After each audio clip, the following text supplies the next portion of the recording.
আসসালামু আলাইকুম এভরিওয়ান, সবাই কেমন আছেন?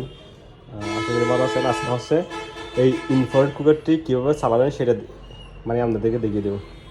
তো এটা চালানোর জন্য প্রথমে আপনাকে অন অফ বাটনে ক্লিক করতে হবে, তারপরে স্ট্রিম এখানে ক্লিক করলে এটা 2000 ওয়াটে চালু হবে। আপনারা চাইলে সেটা কমিয়ে 200তে আনতে পারবেন, আবার ফ্লাজে সিবে 2000-এ নিয়ে যেতে পারবেন।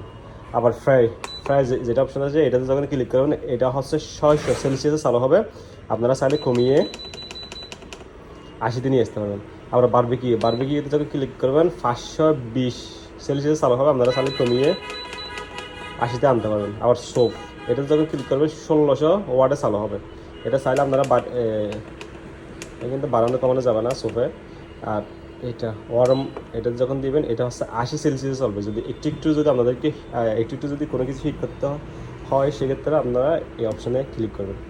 আর টাইমার এই টাইমারটার কাজটা হচ্ছে এখন 0 আছে। আপনি যখন ফ্লাশে ক্লিক করবেন 1 মিনিট 2 মিনিট আপনার যত মিনিট সময় দরকার অত মিনিট দেওয়ার পর আপনি যদি চলে যান এটা অটোমেটিক বন্ধ হয়ে যাবে। আপনাকে এসে আর বন্ধ করতে হবে না।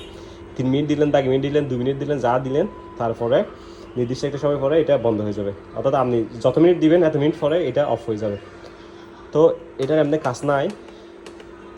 তো হচ্ছে কাজটা হচ্ছে এতটুকু। এটা হচ্ছে প্লাস মাইনাস। আপনার এটা যখন 2000 থাকবে এটা কমানোর জন্য মাইনাস আর বাড়ানোর জন্য প্লাস। সেম ক্ষেত্রে টাইমারের ক্ষেত্রেও বাড়ানোর জন্য প্লাস, কমানোর জন্য হচ্ছে মাইনাস। এতটুকুই, খুব ইজি। কিন্তু দেখতে কিন্তু অনেক লাগে যায় আহামরি অনেক কিছু, কিন্তু আসলে এটা অনেক ইজি।